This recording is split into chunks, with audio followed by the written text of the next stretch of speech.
Halo, parents. Selamat datang kembali di channel Surga Parenting. Pernah nggak sih kalian merasa, kenapa sih pasangan gue gini amat? Aduh, kenapa sih kita sering banget berantem? Eits, tunggu dulu. Jangan buru-buru ngejudge pasangan kamu. Kita, di episode kali ini bakalan bahas gimana sih cara ngadepin konflik dalam pernikahan, terutama buat kamu-kamu yang masih berstatus sebagai pengantin baru.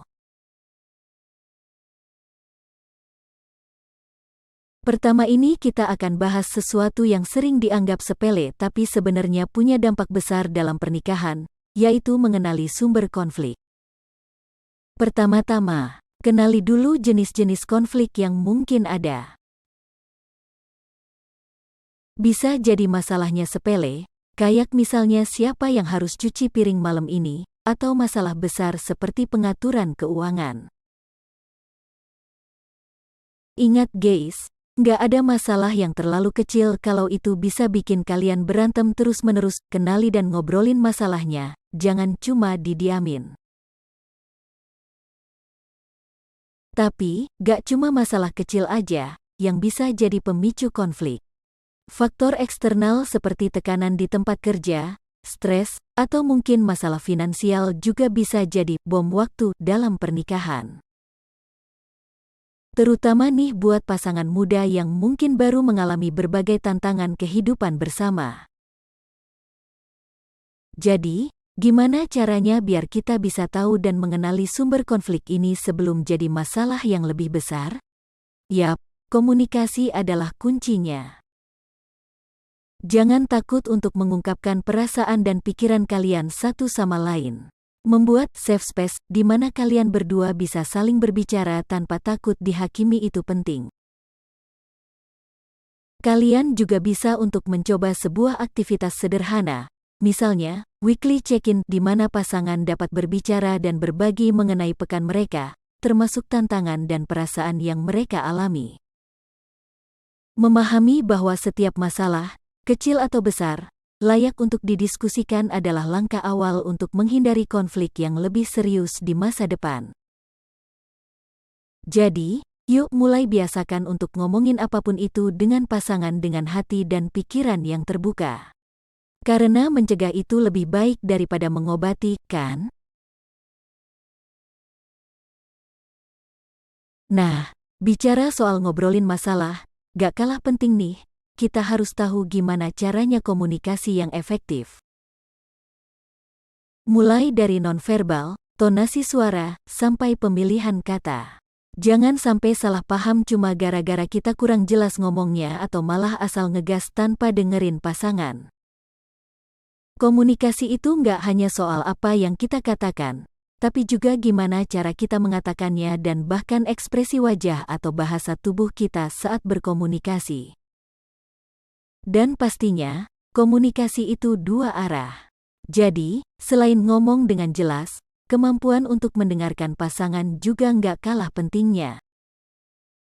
Tips yang bisa kamu lakukan adalah menatap mata pasangan saat berbicara, menghindari interupsi, dan memberikan feedback atau respon yang menunjukkan bahwa kita memahami.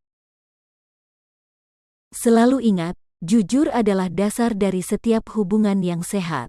Bicaralah dengan terbuka mengenai perasaan, harapan, dan kekhawatiranmu dalam hubungan. Cara kita berkomunikasi bisa membangun atau meruntuhkan hubungan kita. Oleh karena itu, mari kita praktikkan komunikasi yang efektif dan penuh kasih sayang dengan pasangan kita. Karena dengan mengerti satu sama lain, kita bisa bersama-sama melewati apapun rintangan yang ada.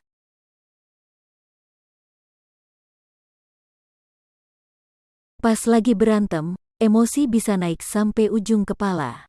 Tapi, ingat ya, kontrol emosi itu penting. Jangan sampai kita ngomong atau melakukan hal yang bisa kita sesali nantinya. Tarik napas, ambil waktu sejenak kalau perlu, baru deh balik lagi ngobrolnya pas udah lebih tenang. Coba kita belajar untuk tetap tenang dan rasional saat berkomunikasi, bahkan dalam situasi yang sulit sekalipun.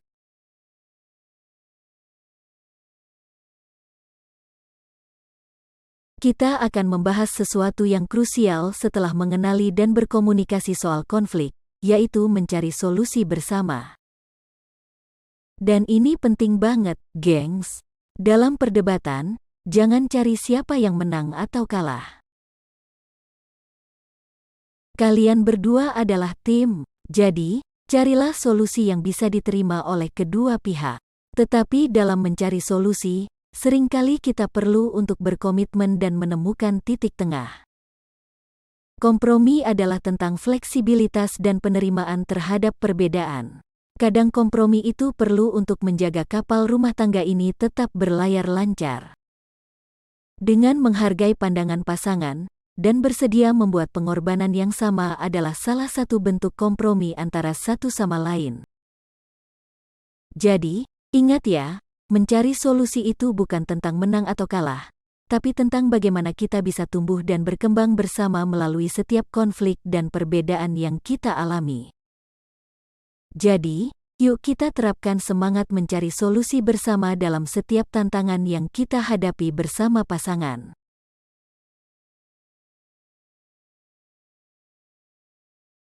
Terakhir kita akan ngobrolin gimana cara menjaga cinta dan kebahagiaan kita, meski kita udah melewati konflik bersama pasangan.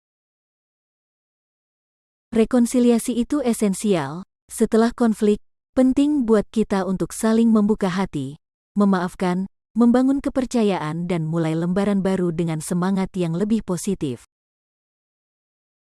Setelah konflik selesai, jangan lupa untuk saling membangun kepercayaan lagi, ya. Momen-momen bahagia dan kualitas waktu berdua bisa jadi kunci untuk memperkuat pondasi pernikahan kalian. Jadi, jangan lupakan untuk tetap romantis meski masalah baru saja selesai. Dan jangan anggap sepele komunikasi ya. Karena, nggak cuma penting waktu ada masalah, berkomunikasi dengan baik dan terbuka juga penting untuk menjaga hubungan tetap sehat dan bahagia. Itulah beberapa tips dari kita tentang cara mengatasi konflik untuk para pasangan muda. Wajib diingat ya, semua pasangan punya masalah, tapi cara kalian menghadapinya yang bikin perbedaan. Semoga tips ini bermanfaat dan jangan lupa untuk like, komen, dan subscribe channel Surga Parenting ini untuk konten-konten menarik lainnya. Sampai ketemu di episode selanjutnya, bye-bye.